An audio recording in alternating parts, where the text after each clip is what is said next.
Silipin natin sa report ni Kisha Balatbat. To all our guests that came back here from yesterday, we're gonna make it really fun and memorable this day because this is our last day. Sa Toronto nitong weekend, ginanap ang Sinulog sa Toronto 2026. Nagsimula ito Sabado kung saan napanood ang iba't ibang klase ng entertainment. Kahapon natapos po ang ating Sinulog sa Toronto 2026 Day 1, ang unang araw. So meron po kaming live band kahapon, meron po kaming mga sinulog dancers, traditional dancers, cultural dancers. At the same time, nangyari din po ang 8-day novena ni Senior Santo Niño. Nandito po si Father Fernan Serrano to celebrate with us. At the same time, natapos din po ang concert ni Cheska anong gabi. Kasi estudyante ko po siya sa pagkanta.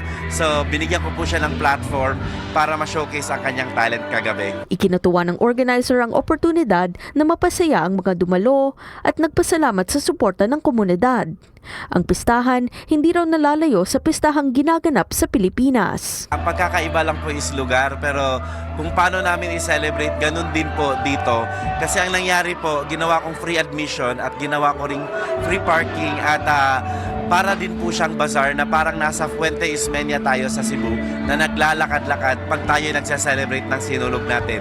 Para sa ilang dumalo, paraan ito para ibahagi ang kanilang kultura sa kanilang pamilya sa Canada. My daughter didn't know about anything about this.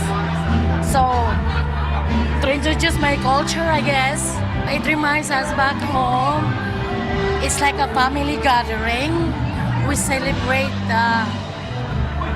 with our, it's our a devotion. When we get into hard times, Santo Niño is always there. Nakita sa festival ang mga pagkain at produkto ng mga Pinoy, dahilan ng ilan sa pagpunta sa festival. My wife is from Cebu, and so we're representing her culture. We want to support everybody in the community and help out small businesses as well. Tuloy din ngayong araw ng Linggo ang pagbahagi ng talento ng mga Pilipino.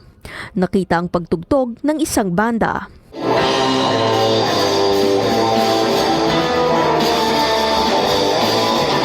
At narinig ang boses ng iba't ibang umaawit.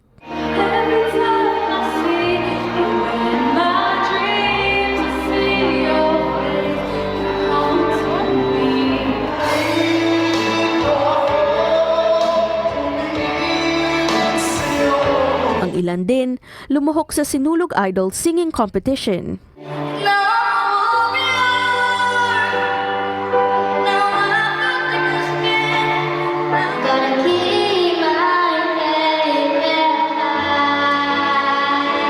Ano man ang personal na dahilan ng bawat nagpunta sa event, mahalagang pagtitipon daw ito na binuo para sa komunidad. It's important to celebrate this Sinulog Festival because this is organization of all the Filipinos. Ito ang pangalawang taon ng pagdiriwang ng Sinulog Festival sa Toronto at inaasahan ng organizer na mauulit ito sa mga susunod pang taon. Kisha Balatbat, Omni News, Toronto.